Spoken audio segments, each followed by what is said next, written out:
မင်္ဂလာပါရှင်မိုးလေဝသနဲ့ဇလဗေဒညွှန်ကြားမှုဦးစီးဌာနမှ2026ခုနှစ်ဇူလိုင်လ31ရက်တောက်ကြနေမနေ့9နာရီချိန်ထုတ်ပြန်တဲ့မိုးလေဝသအခြေအနေသတင်းကိုတင်ပြပေးမှာဖြစ်ပါတယ်။ဘင်္ဂလားပင်လယ်အော်အခြေအနေကတော့ကပ်ပလီပင်လယ်ပြင်နဲ့ဘင်္ဂလားပင်လယ်အော်တို့မှာမုတ်တုံတွေအားကောင်းနေပါတယ်။ဘင်္ဂလားပင်လယ်အော်အနောက်တောင်ပိုင်းမှာတိမ်နှင်းငယ်မှတိမ်အထင်တေဖြစ်ထွန်းနေပြီးကပ်ပလီပင်လယ်ပြင်နဲ့ကျန်ဘင်္ဂလားပင်လယ်အော်တို့မှာတိမ်ထူထပ်နေပါတယ်။ဒီကနေ့ညနေထိခန့်မှန်းချက်ကတော့မကွေးတိုင်းဒေသကြီးမှာနေရာကျကျ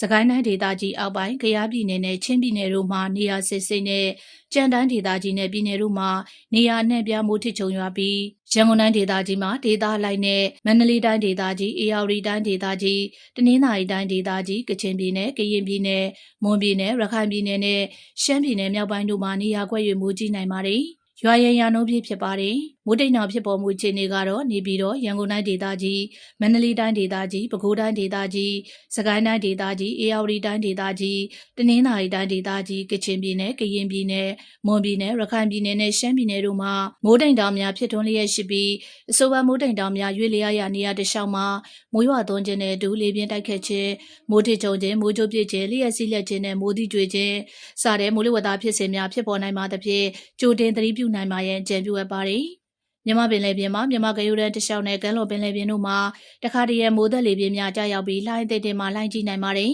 ။မိုးသက်လေပြင်းကြားစဉ်ရေပြင်မြေပြင်လေဟာတနအီကိုမိုင်30မှ35မိုင်အထိတိုက်ခတ်နိုင်ပါတယ်။လှိုင်းမြင့်မှာမြမကရိုးတန်းတစ်လျှောက်နဲ့ကမ်းလွန်ပင်လယ်ပြင်တို့မှာ10ပေမှ17ပေခန့်ရှိနိုင်ပါတယ်။နောက်နေ့ရက်အတွက်ခန့်မှန်းချက်ကတော့ရန်ကုန်တိုင်းဒေသကြီးပဲခူးတိုင်းဒေသကြီးစကိုင်းတိုင်းဒေသကြီးထပ်ပိုင်းတနင်္သာရီတိုင်းဒေသကြီးကချင်ပြည်နယ်ကရင်ပြည်နယ်မွန်ပြည်နယ်နဲ့ရှမ်းပြည်နယ်တို့မှာမိုးဆက်လက်ပူနေပါမယ်။နေပြည်တော်နဲ့မန္တလေးမြို့တို့ရဲ့အနီးတစ်ဝိုက်အတွက်ဒီကနေ့ညနေထိခန့်မှန်းချက်ကတော့မိုးတစ်ကြိမ်နှစ်ကြိမ်ထစ်ချုံရွာပါမယ်။ရွာရန်ရာနှုန်းပြည့်ဖြစ်ပါတယ်။ရန်ကုန်မြို့နဲ့အနီးတစ်ဝိုက်အတွက်ဒီကနေ့ညနေထိခန့်မှန်းချက်ကတော့မိုးအထင်ထစ်ချုံရွာပြီးတခါတရံတီးထန်နိုင်ပါတယ်။ရွာရန်ရာနှုန်းပြည့်ဖြစ်ပါတယ်ရှင်။